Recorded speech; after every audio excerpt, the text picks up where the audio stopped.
Hey everyone, C7B here, and today we are going to build together the 1 in 144 high grade Turn A Gundam. And I'm going to repaint it black to be the Turn A TAKU custom from the Gundam Build Fighter Tri series. So this video is going to be a light tutorial video. For the box, it's just a regular HG Turn A box, priced at 1,500 yens, with all the regular box art. For inside the box, well, actually I have opened some of the plastic and cut some of the parts off the runner. Well, one runner. Let's see, where is it? There it is. It's the B runner. I cut the parts off, but something came up and I haven't got the time to finish it, and so we're finishing it now. The color scheme is just like most of the main Gundam, mainly white with red, blue and yellow accents. And that's the red one. Clear yellow there. White polycaps. And a small foil sticker sheet. Next up is the manual. Just like any other HG Gundam manuals.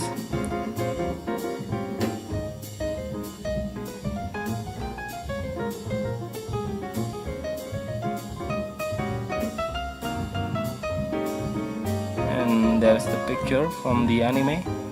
Yeah, I haven't seen it yet. They say the storyline is complicated and I don't like complicated animes. And here's what I am trying to emulate, the Turn A TAKU custom from the Gundam Build Fighter Tri episode 10. It's where it was fighting the tiny bear guy and got hit in the crotch. Yeah, I know, it's ridiculous. Well, in several years I did Gunpla modeling.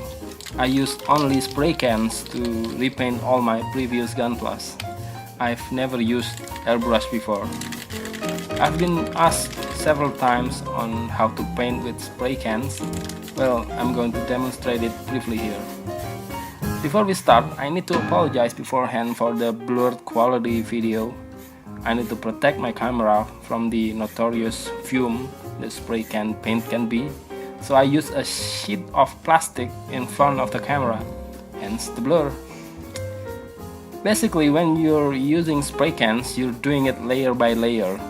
Don't point and shoot like a camera. Do it in a swiping motion, beginning to push the nozzle before the part you're trying to paint, then moving past it, and finish pushing the nozzle when you're past the whole part. Do it repeatedly until the paint covers the whole surface area. So here I'm spraying the gray primer first. Primers help when you're repainting from a darker tone to a light color. But usually I skip primers altogether because spray can paints tend to be thick. Using it excessively will cover the details on the part you're painting. The key is layering. In every passing of the spray, make sure you only give a thin layer of paint. It helps to dry the paint easier. I often use a spray can handle like this just to help aiming the spraying directions, and it also helps a lot to prevent thumb sore from pushing the nozzle too much. Okay, for pacing purposes, I'm going to speed the video on spraying paint from now on, just a bit faster. Putting the part on a stick like this is very recommended. It will assist you on maneuvering the part you're painting, especially when the part is intricate and has lots of details or recessed surface. Some people also misunderstood this stick use. Sometimes they stick it on a platform and move the spray can around it. Well, it sometimes works, but it will be so much easier when you hold the stick and just rotate it with your fingers instead of moving the spray can around. And remember that spray can works in a certain upright direction. It will not work when the nozzle is lower than the can itself. All you'll be spraying is just pressurized air inside the can without the actual paint spraying out. And here's a short tutorial on masking. When mask a part your painting, always use a proper masking tape. Usually the cheap ones leaves a sticky adhesive substance when you peel the mask off. You don't want that. Always test the masking tape on another surface first. Another tip is always paint the lighter color first, like this part for example. I want to do a yellow and black combination, so I paint the yellow first, mask it, then paint it black afterwards. You probably see that I'm using two kind of black, the gloss and flat black. I wanted this kit to be two-tone black, even though I'm using a matte clear to top coat all of them. It will show a slight color difference between the gloss and the flat black.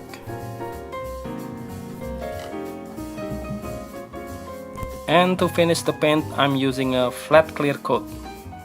I usually top coated the whole kit when it's all assembled, but there are inner frame parts that I painted metallic, and they will look dull when painted over with a matte finish.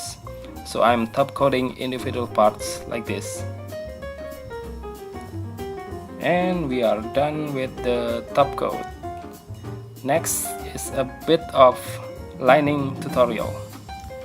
For dark color kits, obviously you cannot use your regular marker linings, so I'm using a pencil instead. It's a mechanical pencil, so I've got a consistent line width. This technique will give you a silvery line for your highlighting details and lines. For this turn A in particular, there are details you just have to highlight or will be blend otherwise. These are the lower arm armors. And it's all done. Let's compare the lined and unlined parts. You can see that the difference is significant. Now this kit came with an unorthodox white polycaps liner, which will be unfit for a black color scheme. Luckily I found an exact match for these PC003 parts from an HG Himog. This standard grade polycaps will do the job just fine. And now let's put them all together. As you can see on the bottom right corner there, those are the inner frame parts. I've painted them with my favorite spray can color at the moment, the magnesium. It's a kind of bronze but browner, and it will get dull when you top coat it with a matte finish. I like it better this way.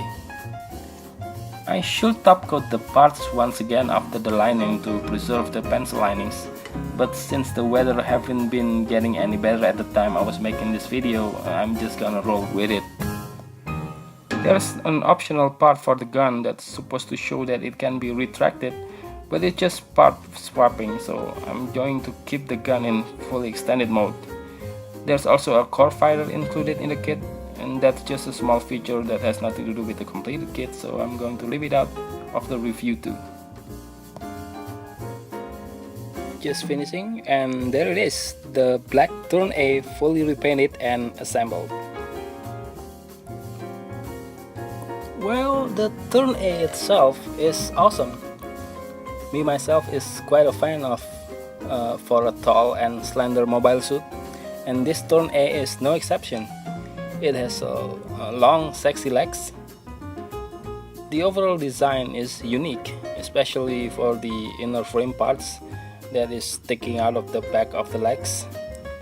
The command module is also unusual. It's the yellow transparent dome in front of the waist there.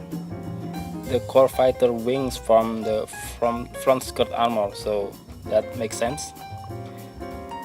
Some people may have turned off for the fin that is now became the mustache.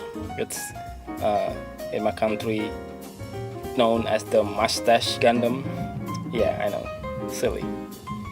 The chest can open up and shoot missiles. Oh, I forgot that the open up chest is also included. Again, if you want the chest to be open, you have to swap it with another part, so I'm going to leave it like this. For the chest mask part, I don't like the end results.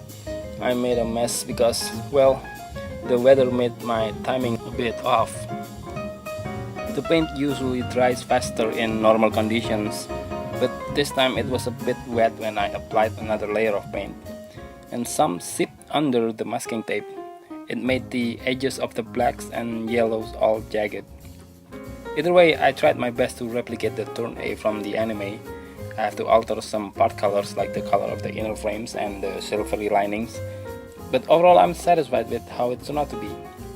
And here it is with doing the surfing pose from the anime. Pretty cool. For comparisons, luckily I've got the other high-grade turn A's, the regular turn A on the left and the turn A shin on the right.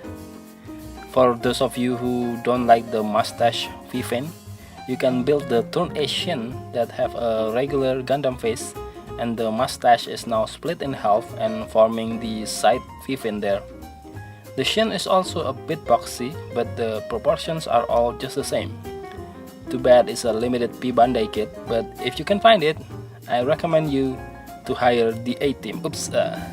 I recommend you to buy the turn A shin for completing the whole collection. But enough with the shin, let's circle back to our main event. From the three, I like this repainted version of mine the best. I was kinda hoping that Bandai release a kit for the black turn A, but after waiting for a while, I'm pretty sure that they're not gonna, so I have to do it myself.